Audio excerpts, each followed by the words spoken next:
here's the map of the way I'm going to do it. I'm first going to address the credibility of religions generally. How do you evaluate whether any religion is making a credible claim? The second thing I'm going to do, and during that part of the presentation, part one of that presentation, I'm going to give you an algorithm which I believe destroys the credibility of religion in about 3 minutes once you know how to use it. Okay, that was my undergraduate thesis. Then the second stage is I'm going to apply that algorithm to Judaism, and you will watch Jewish credibility go up in flames. Gone.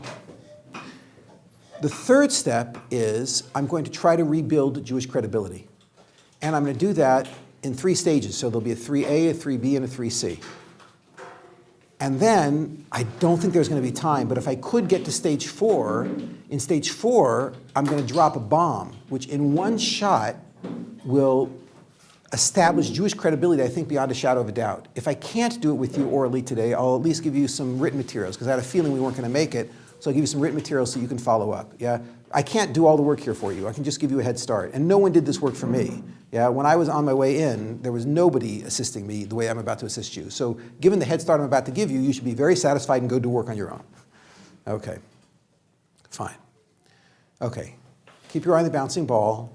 Stage 1, we're going to try to evaluate the credibility of religions generally. Okay. When you approach any religion on the planet and you ask them, what have you got? That religion will describe to you all sorts of benefits you'll get if you join their religion. So for example, if you become a Christian, you'll be saved. If you become a Buddhist, you'll get an unparalleled sense of oneness with the universe and achieve a state close to divinity. If you become a Hindu, you'll get control over nature. If you become a Muslim, you'll get 70 friends in a waterbed. Right? Each religion has some benefit that you're promised if you submit to the rules of that religion. Okay, now, what happens if I go to a religious leader and I say, let's say Christian, I say, I decided I'm not going to accept Jesus. Instead, I decided I'm going to become a Buddhist. I want to know, will I be saved in the next world? What will a Christian tell you? No. Under no circumstance. You accept Jesus and you're saved. You don't accept Jesus, you burn. Okay? Fine. And let's say I go to the Muslim, and I say to the Muslim, I decided not to become a Muslim. Instead, I'm going to become a Hindu, right? Am I going to get my 70 friends in a waterbed? Under no circumstances, yeah? It turns out, if I would say to a Buddhist, I'm not going to become a Buddhist. Instead, I'm going to become a Jew, right? Will I get to the 8th stage of transic insight? Will I end up a BUDDHA? He'll say no, of course not.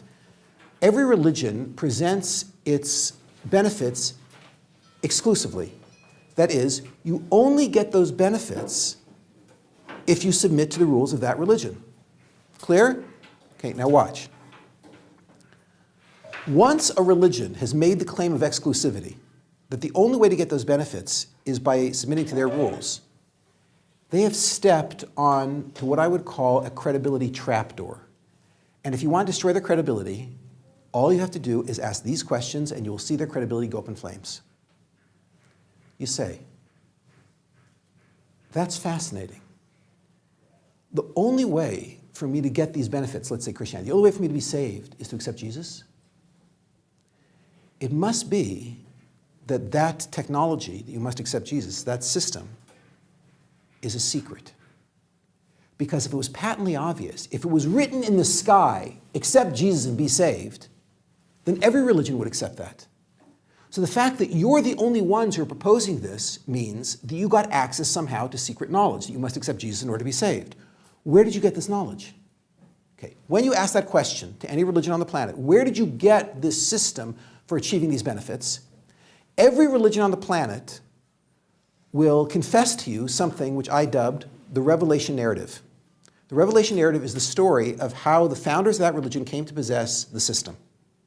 Okay, now, my undergraduate thesis was focused on revelation narratives. And here's what I discovered. 165 major religious families on planet Earth, thousands of different sects and cults. Every single one of them has a revelation narrative which follows the exact same pattern, coincidentally. Okay? What is that pattern? The pattern is it's always one or two people who have this transcendental experience, and then they persuade everybody else that it was true. So, for example, Christianity begins when, I'm only focusing on Christianity because you're English speakers, which means probably you're coming from a Christian country. But how does Christianity begin? Not with Jesus. Any Catholic will tell you the original Jesus cult rose and with Jesus' death fell, and within 35 years after Jesus died, it was gone. There were a handful of the original Jesus followers that were left that were bouncing around, but the religion was destroyed within 35 years after Jesus died. The Christianity that exists today was not created by Jesus. By the way, this is according to the Protestants and the Catholics. If you would ask them, they'll tell you this. Who was it created by? There was an Orthodox Jew by the name of Shaul, who was walking alone on the road to Damascus. And this is 35 years after Jesus died. Suddenly, he sees in front of him an apparition of Jesus himself, right? Jesus comes down, hi, nice to meet you, right? On the spot, Shaul is so blown away by this vision, he drops to his knees, converts, changes his name from Shaul to Paul. Paul downloads from Jesus all the miracle stories of Jesus' life. Paul then goes into the city and starts telling people that he met Jesus on the road. And he starts spreading this idea that Jesus was not only the Messiah, which is what the original Jesus cult believed, but Jesus was also God. By the way, that was heresy to the original Jesus cult, which is why some of the members of the original Jesus cult tried to kill Paul, and Paul had to run for his life. While Paul is on the road running, he writes more than half the books of the New Testament, including every miracle story in Jesus' life. Okay. The Pauline documents are passed from 65 CE, when Paul wrote them, down through history until 325 CE. In 325 CE, the Pauline documents arrive in Nicaea, along with dozens of other fragments which were written based on the Pauline documents. All of the Council of Nicaea. All of these documents are gathered together at the Council of Nicaea. The Pope has to decide which one is the true New Testament, right? The decision he makes, because there were poisonings and stabbings, everyone wanted their book to be the New Testament, right? Because of this, he decides to put all the books together, and the New Testament and Christianity is formed in 325 CE at the Council of Nicaea. Okay. It turns out, if Paul told the truth, the whole thing is true. If Paul lied or hallucinated or had an interesting dream, whatever the case is, right, the whole thing is a lie. So the credibility of Christianity rides on the credibility of one man, Paul. Okay, watch this. Siddhartha Gautama settles beneath a Bodhi tree, intent of knowing all there is to be known. He goes into this trance. He ascends up out of his body drops dead on the ground, right? He comes to know all there is to be known, achieves the state of B-U-D-D-H-A, which is a divine state. At that point, he was like a god. He never had to come back down again, but he loved mankind. And therefore, he descended back into his body. His body was revivified. He got up off the ground, and he began a 45-year career as a leader and teacher. Okay, now, all this happened with Buddha sitting completely alone. There was nobody else there.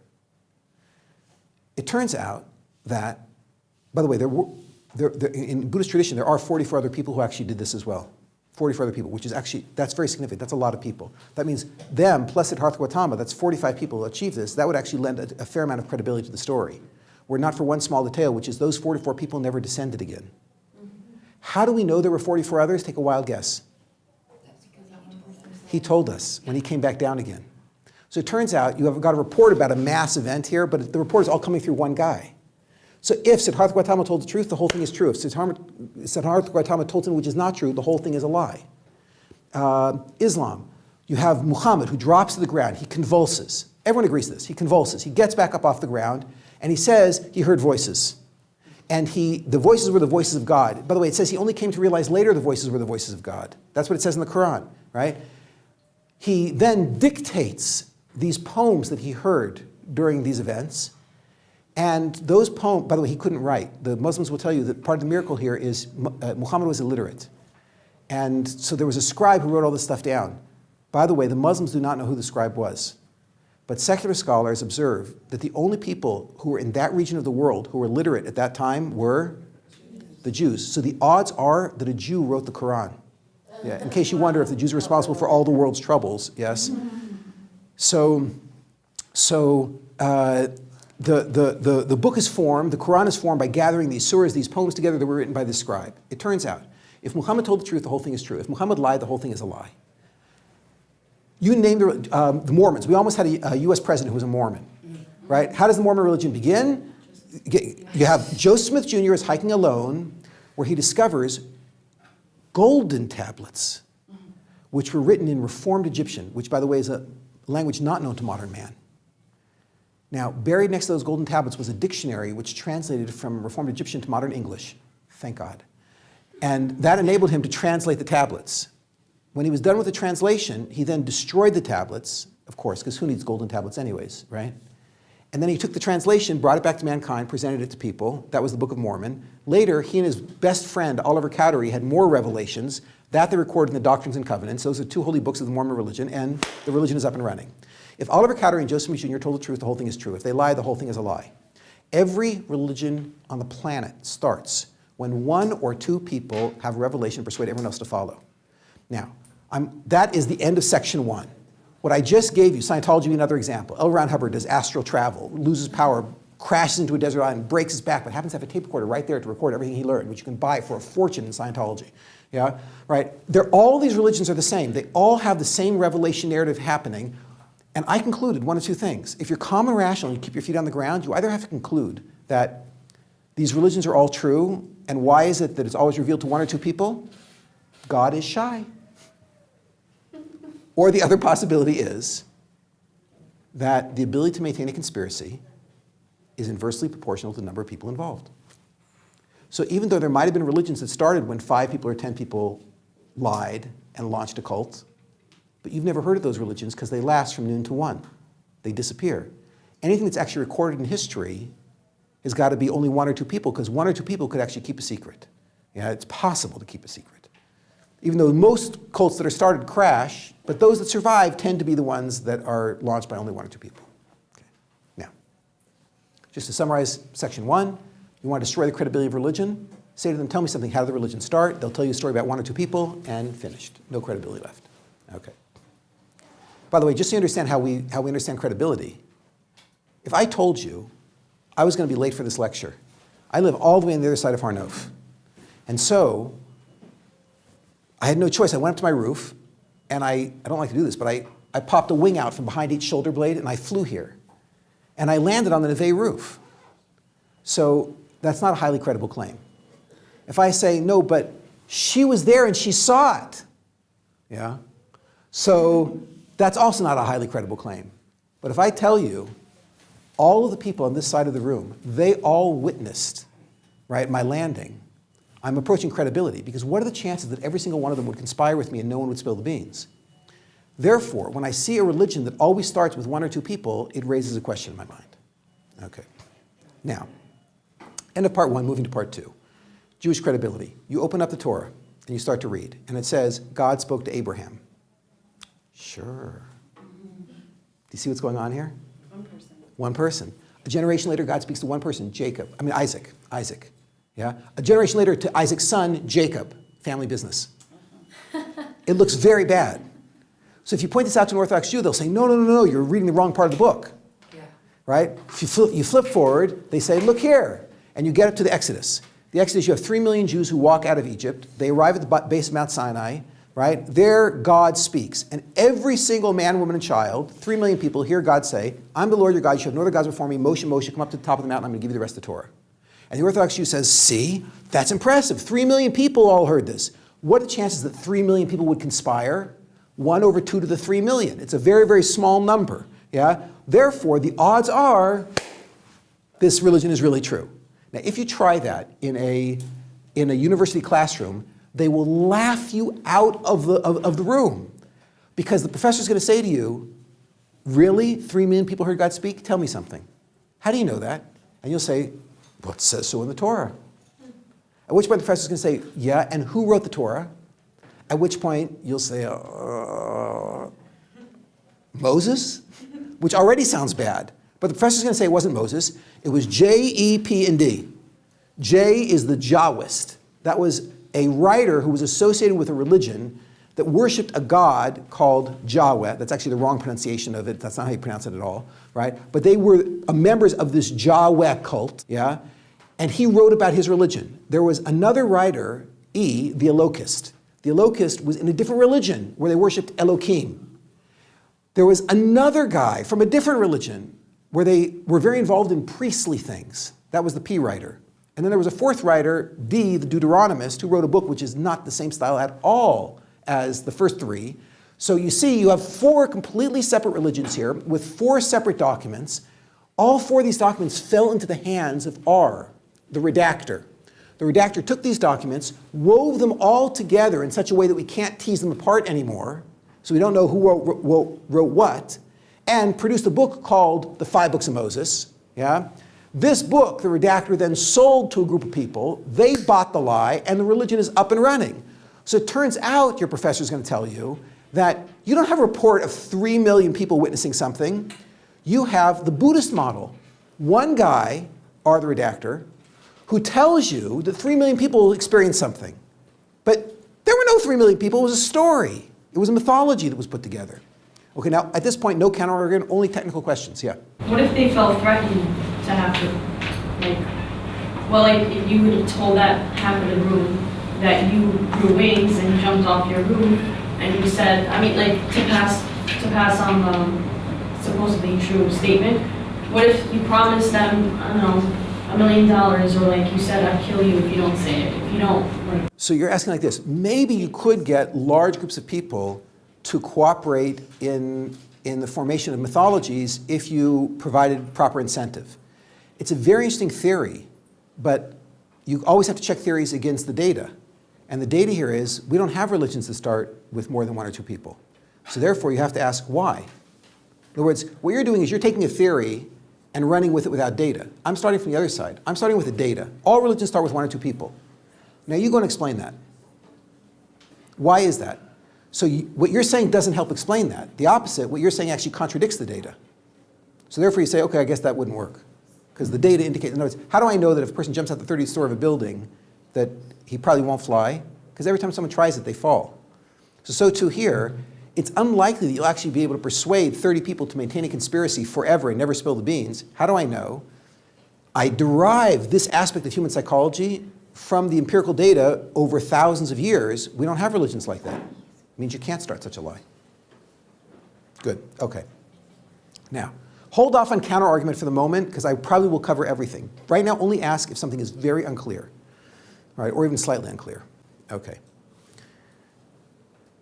Part 1 is done. You know how to establish the credibility of religion. Go for the revelation narrative. Part 2, you see that Judaism has no credibility either because the whole thing was written probably by 1 person. Okay. Part 3. Let's try to rebuild Jewish credibility. Okay. Now, for the next 20 minutes or so, let's run with the assumption that the whole report about people hearing God speak at Sinai is a lie. Let's assume it's a lie. It's a mythology. Assuming it's a mythology, what I know for sure is, at some point, somebody made up a story about 3 million people hearing God speak. Now, whether they made it up and it was passed orally for a period and then eventually written down, or whether they made it up and wrote it down right away and then that book was passed, either way, it works fine for me. But somebody made up a lie about mass revelation. How do I know? Because in every copy of the Torah found, in every Reformed temple, in every conservative synagogue, in every Orthodox shul, in every museum on the planet, there are dozens of places in the book where it says 3 million people heard God speak. That means somebody made that up. Say? No? Yeah? But the same story came from people who were all in different parts of the world. Okay, so that means that at some point this mythology experienced a geographical fracture, meaning that's, right, the population must have split and gone to different places. But it's somebody must have made up this story. Otherwise, how did it get into the text? In other words, either God spoke, or if God didn't speak, the only other option is someone made up a lie about God speaking. What I'm saying is not high tech. It's like very obvious. That's why you're confused. I'm saying something that's very simple and very obvious.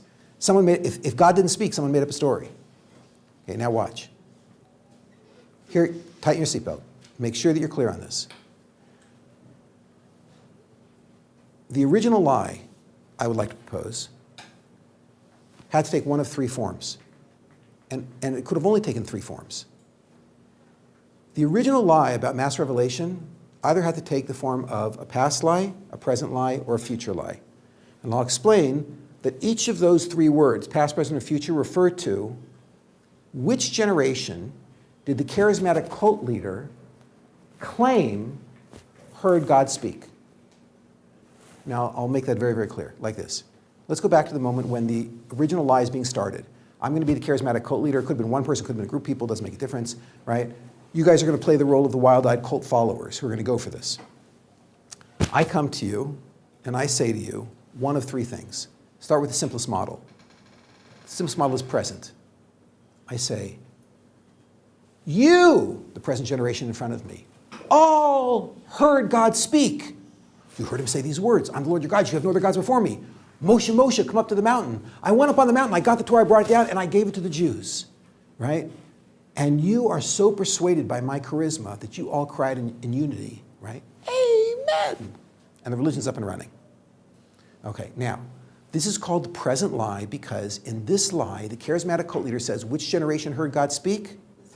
The present generation, those people who were standing in front of him at the time the religion was founded, right? Obviously, we're not talking about the year 2014 or 1984. We're talking about 1,000 years ago, or 2,000, or 5,000 years ago, or 50,000, or 50 million years. Whenever you want to say Judaism started, we're talking about an event that took place then, and the charismatic cult leader says, you all heard God speak.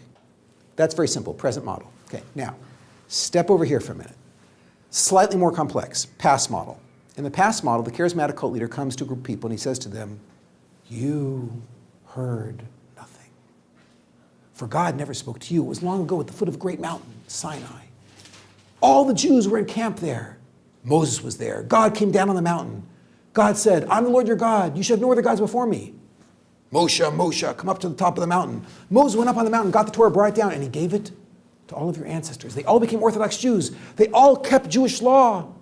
They knew that it was all true. And they were Orthodox Jews for generation after generation, for 3 or 4 generations. But then, there was a terrible, okay, now insert whatever you want, flood, assimilation, war, disease. The entire tradition was lost, and no one in your family has known about it until I, Fred, came back to give you the tradition. I actually have a copy of the original Torah that was given to your ancestors right here. I pull it out, I give it to you, and you are so blown away by my charisma that you all cry out in unison, Amen! And the religion's up and running. Okay, now, just for clarity's sake, I want to make sure that you're all with me here. Why, when I describe to you the past lie, why did I insert a gap? Why did I say there was a disease or war assimilation? Why didn't I just say, long ago, God gave the Torah to your ancestors, and everyone in your family has been an Orthodox Jew right down to your parents? Because you're starting a lie. Say, spell it out more. You can't check. Who are you going to ask? If your ancestors There's no documents. Ah, Because it's not true, so there was nobody there. exactly. You're all saying the same thing, which is this. If I say that it was passed straight down to your parents, and all of your parents are Orthodox Jews, and I just made that lie up, you will all know in a split second that I'm lying to you because, funny, I don't remember my mother being an Orthodox Jew, yeah? Right? Therefore, in order to protect my credibility, I must tell a story, a 3-part story. I must tell a story about Moses at Mount Sinai, a gap, the disease, the war, the assimilation, whatever it is. And then later on, Fred comes, much later in history, so far later in history that you can't check it. Right? You can't check when the last Orthodox Jew in your family was. You never heard of this Orthodox Jew, but I tell you, it was 1,000 years ago was the last Orthodox Jew in your family. So you can't check that, then you'll buy the story. Therefore, past lie could also be called Moses Gap Fred. It's the MGF theory, yeah? Because you have to, right? You have to propose the original lie was there was a Moses, there was a gap, and now I, Fred, am coming to restart the religion, right? That's really the past lie. The past lie is which generation heard God speak? It wasn't you, it was a past generation so far back that you can't trace it, okay? So I have the past lie, I've got the present lie. Okay, now, just for completeness' sake, let's throw in the future lie. The future lie is, charismatic cult leader comes to a group of people, and he says to them, you heard nothing. And your ancestors heard nothing. For, and then he says 5 words, God has not yet spoken. And he persuades all of you that God has not yet spoken, but someday all the Jews will be gathered at the foot of a great mountain called Sinai. There'll be a leader there, Moses. God will come down that mountain. God is going to give the Torah to the Jews on that mountain. The Jews will accept it. They're all going to become Orthodox Jews. And I happen to have an advanced copy right here, yeah? I hand you the book, and you all cry out in unison. This is your last chance. Amen. Okay, that's getting there. You guys will be a cult someday, right? And that's it. The religion's up and running. Okay, now, this is called the future lie because here the claim is which generation heard God speak? Not the present, not the past. It will be a future generation. Okay, now, look at the power of the model that I just put on the table. I'm claiming, and you have to evaluate the reasonableness of this claim, I'm claiming that if Judaism is a lie, I'm assuming it's not true. Let's put true, that God spoke to the Jews, put that off in the corner. We're not going to deal with that. If Judaism is a lie, the original lie had to take either the past, the present, or the future form. He had to say either a past generation heard God speak, the present generation heard God speak, or a future generation will hear God speak. The reason I'm saying that is there is no other time when you can place this event. That's clear? Okay, now watch the power. What happens if I show you that for technical reasons, the future lie would never produce Judaism? Then you would know that Judaism must have started with the past lie or the present lie. Clear? Clear.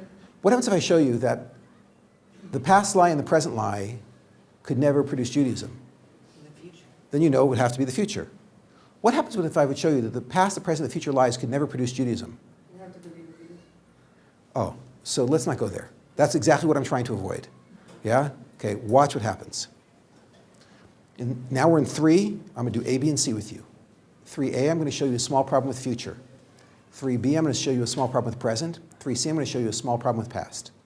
Okay, if we have time, I'm going to get to 4, drop the bomb. Okay.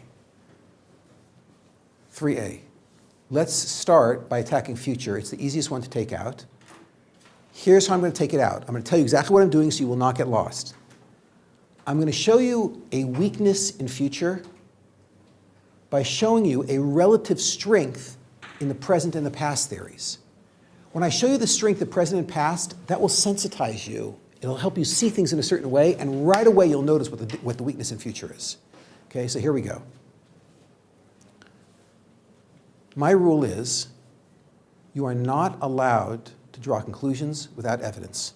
Everything has to bubble up from data. That's the rule. Okay.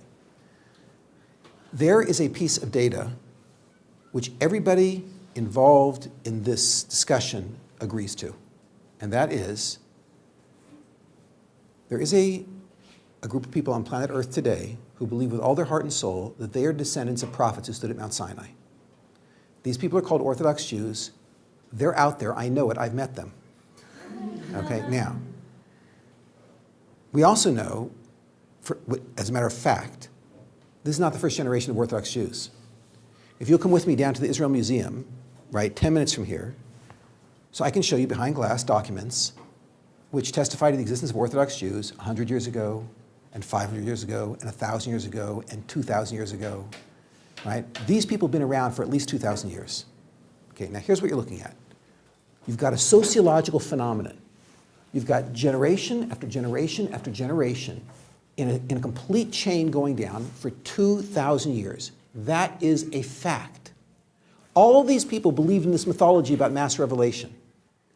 The only matter of debate is at the top of this chain, is there God or a charismatic cult leader? That's the whole discussion. But the fact that these people believe this with all their heart and soul for the last 2,000 years, that's a fact. Okay, now, watch. Try to put together these 3 theories of past, present, and future with that fact. Watch what happens. Take present.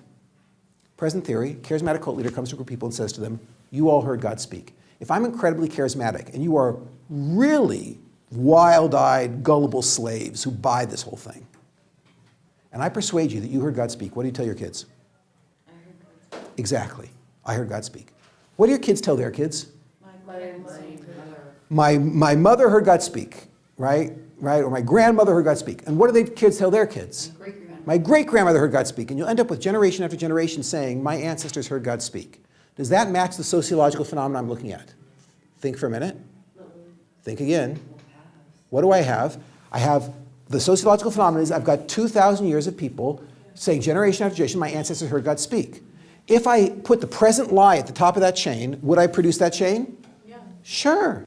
If I persuade you, you heard God speak, you'll tell your kids, my mother heard God speak, and they'll tell their kids, my grandmother heard God speak, and they'll tell my great-grandmother, and you'll end up with generation after generation saying, my ancestors heard God speak. Well, this is present. If I tell you the present lie, let's say I lie to you and I say to you, you heard God speak, and you believe me. You'll tell your kids, I heard God speak. They'll tell their kids, my mother heard God speak. They'll tell their kids, my grandparents heard God speak. And you'll end up with generation after generation, which is the sociological phenomenon I'm looking at. In other words, I could theorize at the top of that chain is the present lie. Did I lose you? Everyone's with me? Good? Okay, watch. No, you're lost? Okay, so let me say it again like this. I've got a fact. I've got 2,000 years of Orthodox Jews. I want to know what started that sociological phenomenon. Could it be that at the top of that phenomenon is a liar who says, you all heard God speak? So let's see. If a liar persuaded a group of people that they all heard God speak, they would tell their kids, we heard God speak. And they would tell their kids, our parents heard God speak. And they would tell their kids, our grandparents heard God speak. And they would tell their kids, our ancestors heard God speak, our ancestors heard God speak, our ancestors heard God speak. That is exactly what I'm looking at in history. I've got a group of people saying our ancestors heard God speak. What that means is, if somebody told the past lie, not the past lie, the present lie, if someone said, you all heard God speak, it could generate this sociological phenomenon that I've got. In other words, the present lie could have produced what we're looking at. You don't need God. The present lie would have done it. Clear? Watch. Go here to the past lie. In the past lie, charismatic cult leader comes to a group of people and says, your ancestors heard God speak. If I persuade all of you that your ancestors heard God speak, what do you tell your kids? My ancestors. And they tell their kids? Yeah, but that's present. No. Past is, I speak to a group of people and I say to them, not you, your ancestors heard God speak. Remember, past refers to which generation do I claim heard God speak? And here the charismatic cult leader is saying your ancestors heard God speak. Present is saying, I heard God speak. Present is when I say you all heard God speak. Past is when I say your ancestors heard God speak. Everyone's clear? Yeah? Now, if I persuade you that your ancestors heard God speak, will that produce the sociological phenomenon I'm looking at? Yeah. Of course. You'll get generation after generation saying my ancestors heard God speak. Is everyone with me? Yeah. Clear? Fine. Watch. Come over here for a minute. Future lie. Charismatic cult leader, really persuasive, tells a very gullible group of people 5 words. God has not yet spoken. If I persuade all of you God has not yet spoken, someday he'll speak, but God has not yet spoken. What do you tell your kids? God has not yet spoken. Someday he'll speak, but God has not yet spoken. What do they tell their kids? God has not yet spoken. You'll end up with generation after generation saying God hasn't spoken. Is that the sociological phenomenon I'm looking at? No. What do you see? The future lie did not produce this sociological phenomenon. That's not at the top of the chain. Everyone's clear? That's 1 down and 2 to go. By the way, it could be at some point in history somewhere, someone may have said the future lie, someday God will speak. But that is not what produced this chain. Yeah? At some point, at the top of that chain, you have to get to either the past lie or the present lie to produce that chain. The future lie will never do it. Everyone's clear? No? Confusion? A lot of confusion. Everyone's lost. Quick question? Yes. It's confusing me. You keep saying 2,000 years back, but didn't this actually happen like 2,800 years back? I mean, when did Judaism actually start? No, but when we were up at Mount Sinai. Some people say it was 3,300 years ago, but this is irrelevant. In other words, pick any date in history that you want, and then you've got a charismatic cult leader who's telling lies. Yeah, wait, I got the charismatic cult leader. He's telling, like, I get the past, I get the present, like, your ancestors heard blah, blah, blah, blah, blah. Like, your ancestors blah, blah, blah, blah. And now you're saying the future is different, though. Why? So like this. In the present lie, he says, you heard God speak, and after 4 or 5 generations, that's become our ancestors heard God speak. Okay. In the past lie, he starts off with your ancestors heard God speak, and after 4 or 5 generations, that is our ancestors heard God speak. And both of those are what we're actually looking at in history. In history, I've got a group of people saying our ancestors heard God speak. So the past and the present could produce that. Now I come over here to future. In the future lie, the charismatic cult leader says, God hasn't spoken yet. So no one's heard God speak. And the next generation says, yeah, we were told by our great prophet, God hasn't spoken yet. And then the next generation said, God hasn't spoken yet. God hasn't spoken yet. And you'll end up with a generation after generation saying, God hasn't spoken. Is that what I'm looking at in history? Is that Orthodox Judaism? No. The Orthodox Jews say he spoke a long time ago, which means the future lie is not what is at the top of that sociological chain historically. That's not how this whole religion got started, with somebody saying God hasn't spoken yet. Clear? Everyone's with me? Yeah? I'm just a little confused about the present lie. How could it even make sense if, how can people believe that God has spoken to them if you say it to them? If he Hold hasn't? on. It's a good counter-argument. It's a good counter-argument. I'm going to get to it right now. In other words, as long as you understand everything I've said up until now, you're okay. Don't worry. I have anticipated your question. I'm going to deal with it. But the most important thing is you all see future's gone, present and past are still reasonable explanations for how Judaism got started. Good? Okay, watch. let's do present. Okay, the fastest way to do this is going to be by dealing with a real religion. So let's actually throw this out. I'm going to show you a small problem with present lie.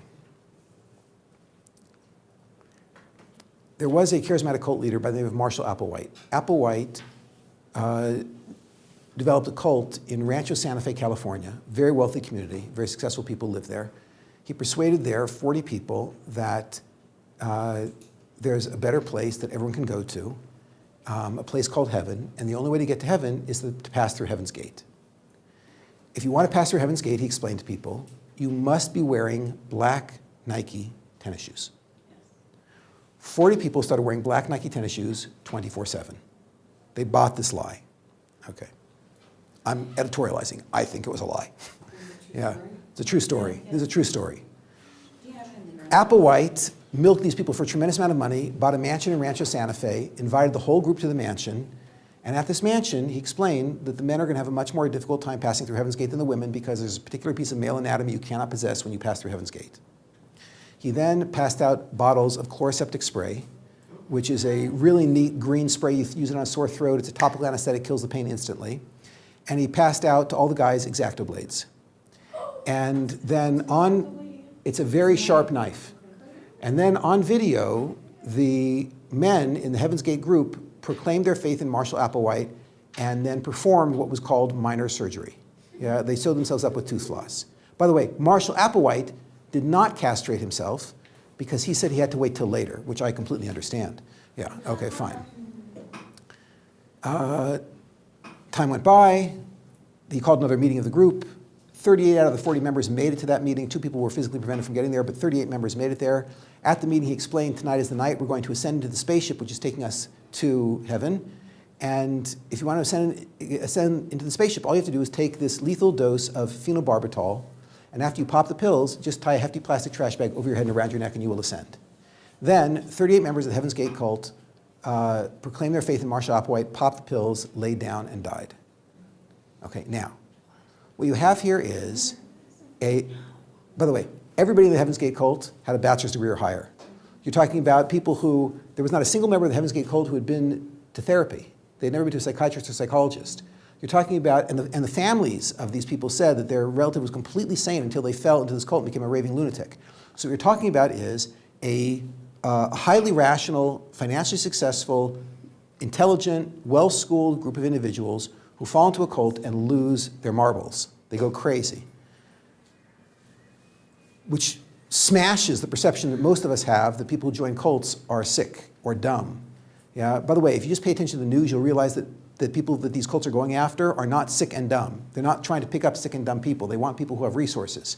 Yeah? Some of the most famous people on the planet today are members of these crazy cults. Yeah? Whether, from Tom Cruise, Madonna's not normal, but okay, whatever, there's, right, you name it. You're talking about people who are well put together. I sat in on dozens of cult meetings. The people who are sitting there are just like you and me.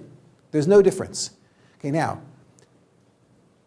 you right now are vulnerable to falling into a cult. And in order to be protected from falling into a cult, you need to know one thing. If I tell you this one thing, you cannot fall into a cult. And that is, I call it Applewhite theorem. Applewhite theorem has 2 clauses. Clause A, people are gullible. They'll believe anything, even something that asks them to act self-destructively. Okay, this is the psychological hole, the weakness that enables people to be pulled into a cult. People are gullible, they'll believe anything, even something that asks them to act self-destructively. Clause B, as long as the lie cannot be checked. Exactly. People are stupid, but they're not that stupid. Why did Marshall Applewhite say, the spaceship that dropped your mother off here is coming to pick us up? They would call their mothers. They would call their mothers. Why didn't he say the spaceship dropped your grandmother off here is coming to pick us up? You could check that. People don't believe checkable lies. People are stupid, but they're not that stupid. If they can check it, they'll check it. Every religion on the planet starts with a lie that conforms to Applewhite theorem. Hi, my name is Paul, and I just came back from the road to Damascus, where I met Jesus alone. Can you check that? No. Hi, my name is Siddhartha Gautama, and I just came down from the 8th stage of Transic Insight, where I became a BUDDHA. Can you check that? No. Hi, my name is Joseph Smith Jr., and I found these golden tablets which I destroyed. Can you check that? Right? You name the religion. Hi, my name is Muhammad. I just had an epileptic. I had a prophetic experience. Yeah. Can you check that? Right? All these religions start with claims that are uncheckable. And therefore, the charisma of the cult leader can draw somebody slowly into belief in the cult. They never start off with a claim which is checkable. Therefore, if you are sitting in a room and someone starts making claims that you cannot check, you get up and you walk out. Right? Or if you're doing research like I was, you remain very skeptical. That's what you have to keep your eye on. Is the claim checkable? That's the key. Okay, so now like this. The problem with present lie is, in present lie, the charismatic cult leader doesn't come to you and say, all of your mothers heard God speak. You can check that. You'd never believe it. He doesn't come and say, all of your grandmothers heard God speak. You can check that. You would never believe it. He says the worst possible thing to say to you. He says, you all heard God speak. Tell me something. Might you know if you heard God speak? Watch. You all just heard God speak. Oh, that didn't work? How about this? I took Yale students out a month ago to the desert, and I yelled off a cliff, right? This is God! No one believed me. Maybe that's because they're from Yale. Other people would. Yeah? Right? You not only wouldn't believe me, there's nothing I can do to persuade you that you heard God speak, but more than that, you don't know anybody who would believe that. No one in your life.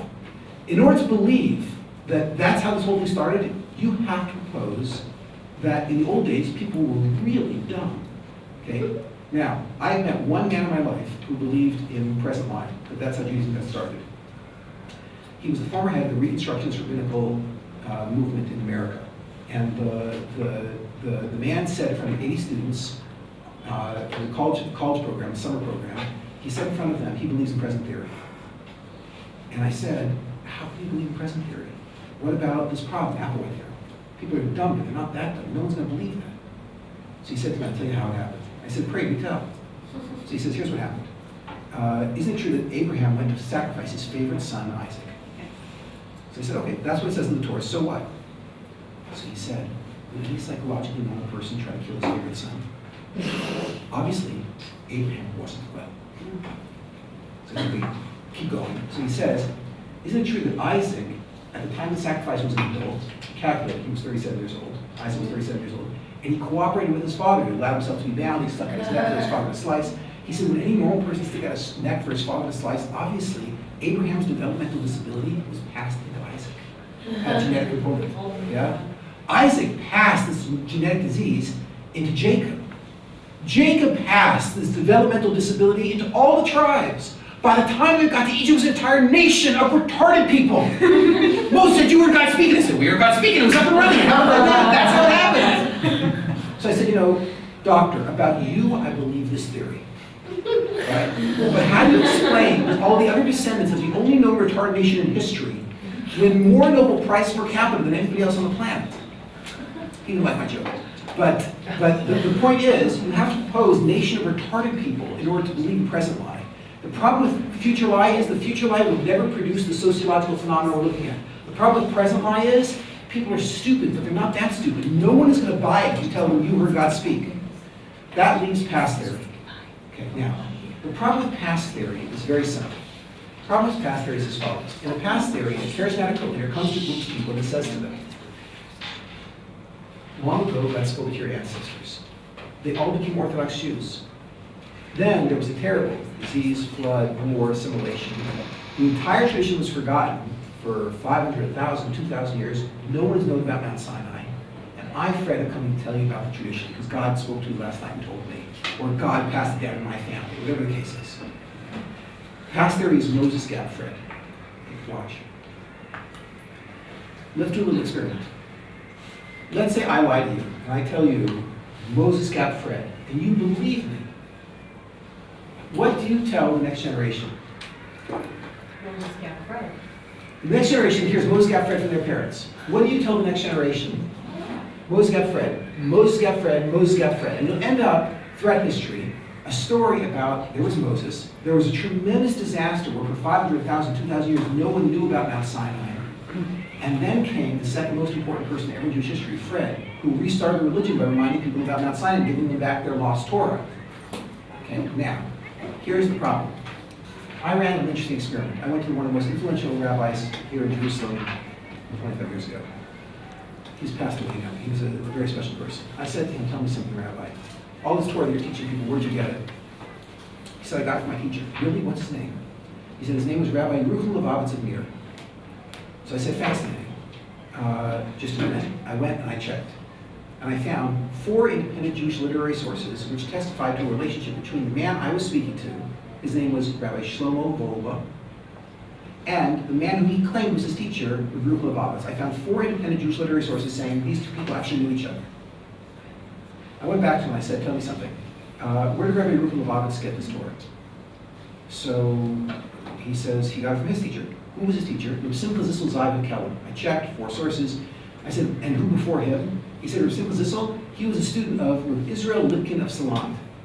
I said, really? Check 4 sources. And Rabbi Israel Lipkin of Salant, where did he get it? He got it from Rabbi Zendel of Salant. 4 sources. Where did he get it? Rabbi Zendel got it from Rabbi Chaim of Volozhin. Where did he get it? From Rabbi Eliyahu of Vilna. And where did he get it? And I traced this thing back. Okay. I was able to produce this neat little chart. Okay, now, this took 2.5 years. This starts with Rabbi Shlomo Volba, with the death date, right? And goes straight up from Shlomo Volba, teacher, student, teacher, student, teacher, student, teacher, student, until you get to Moses. Okay, now, wait, listen carefully, because otherwise you're going to misunderstand.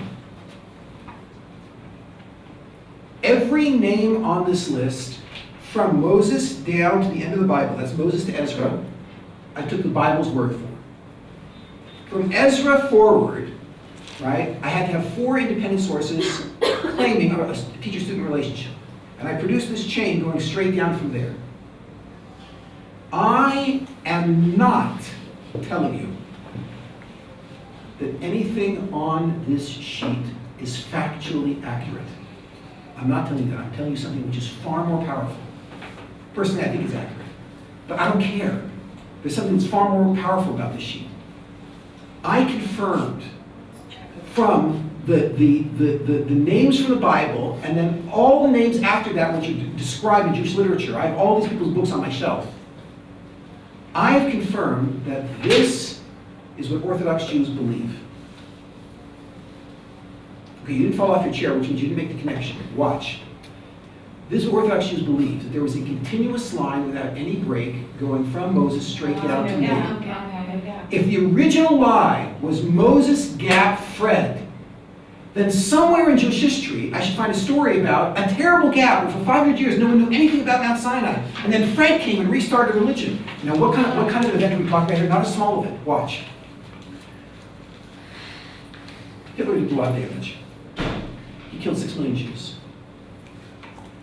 But every single person who walked out of the camps had heard of Mount Sinai. Some believed it, some didn't believe it. But everybody had heard about Mount Sinai. Mount Sinai was not eliminated by the Holocaust.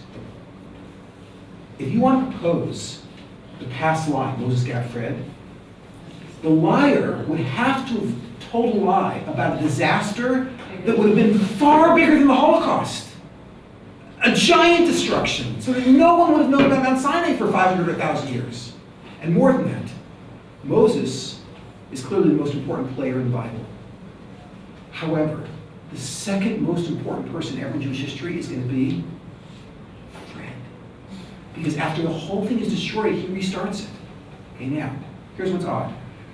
Is there anyone here who's getting a PhD in Jewish studies? Okay, like this. It works much better when I have people who are getting degrees in Jewish studies. But I'll try with you guys. Let's see how far we can go. I want to play a game with you. Could someone please tell me, what's the name of the man who went up on Mount Sinai and supposedly, according to mythology, got the Torah, brought down and gave it to the Jews? Good, you got one in your pocket. That was a giveaway. Okay, now, next one. Moses dies, according to mythology. Who's the person who takes the Jews into the land of Israel? Joshua. Excellent. Yeshua. Okay, very good. Okay, that was also a giveaway. Now it's time. Yeah. People are getting PhDs in Jewish studies will be able to answer all these questions. The Jews were exiled from Israel. They were living in Babylonia, right? They had lost their temple. After a period, they're led back out of exile. They come back and they refound the Jewish state here in Israel again, right? The man who heroically led them back and refound the Jewish state was Ezra. That's correct. Okay. Well, how do people know that? He was a giant person. He made a huge contribution theologically and historically. It was tremendous. And people know what he did. He brought the Jews back. Okay, watch. What is the name of the person who redacted the Mishnah, one of the greatest books ever in Jewish literature? Judy the Prince.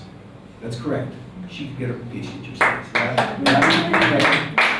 All right, this is difficult. This is even a challenge for you. What is the name of the person, two people, who redacted the Talmud? Very nice. Okay. How does she know these names? The answer is, they created the Talmud. It's huge. However, none of these accomplishments that we just went through are as large as the accomplishment of Fred, who after a religion was gone for 500,000 years, reminded people about Mount Sinai. Okay, now here's the problem. When I stand up in front of a group of people who are getting their PhDs in Jewish studies, and I say to them, okay, could someone please tell me, where is the gap in Jewish history and where is Fred? So this person will say, Fred is Yirmiyahu. And this person will say, it's not Yirmiyahu, it's Yechezkel. This person, it's not Yechezkel, it's Ezra. It's not Ezra. And you stand back and they kill each other. And I say, ladies and gentlemen, why are you fighting? Don't you know? This is the greatest person ever in Jewish history. Why is there any confusion about this? And where's the gap? Why did that, watch, it's not just the Jews don't have a record of the gap. The Christians never heard of a gap, or a disaster, or a Fred. The Sadducees never heard of a gap and a Fred. The Karaites never heard of a gap and a Fred. No one has ever heard of a gap and a Fred. There's no evidence of this. Therefore, watch the power. If you play by my rules, and my rules are, where there's evidence, you draw a conclusion. In the absence of evidence, you cannot say anything. It's a leap of faith. If you buy that rule, and you want to believe in present theory, or not present theory, past theory, you can say past theory. You can say, I believe in past theory. You have to say it like this. You have to say, I'll believe in past theory. Because it's a total crazy leap of faith. What would make someone believe that anyone ever said Moses got Fred? There's no evidence anyone ever said Moses got Fred. In fact, we find the opposite. Everywhere we dig in Jewish history, we find Jews saying there's a continuous line. So why would I say that there's Moses got Fred? That lie was ever told. Small problem with the future lie is, the future lie will never produce the sociological phenomenon we're looking at. Small problem with the present lie is, in present lie, you're asking people to believe that they just heard God speak. No one is that stupid.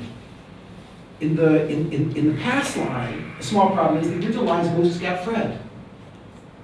But no one ever heard of a gap or a Fred. Why would I think that that lie was ever told? But the only way that Judaism can be a lie is either through the past, the present, or the future. That only leaves one alternative, which is, it's true that the thing started when God spoke to the Jews at Mount Sinai. Okay, now, I'm 5 minutes over, so I have to stop. However, I will tell you that when this first occurred to me, I was shaken, but not willing at that point to actually start taking on Orthodox Judaism. I thought, this is serious, I've got to think about it. However, when I hit the bomb, it's about 3 years later, when I hit the bomb, I realized, okay, it's true. And that was the point where I actually started moving. So I can't do the bomb today because we're out of time. But, no, don't get upset. What I did do was, I brought you the bomb in print. And it is so simple and so straightforward, it will take you 10 minutes to read, and you'll see right away what will push you over the edge, yeah?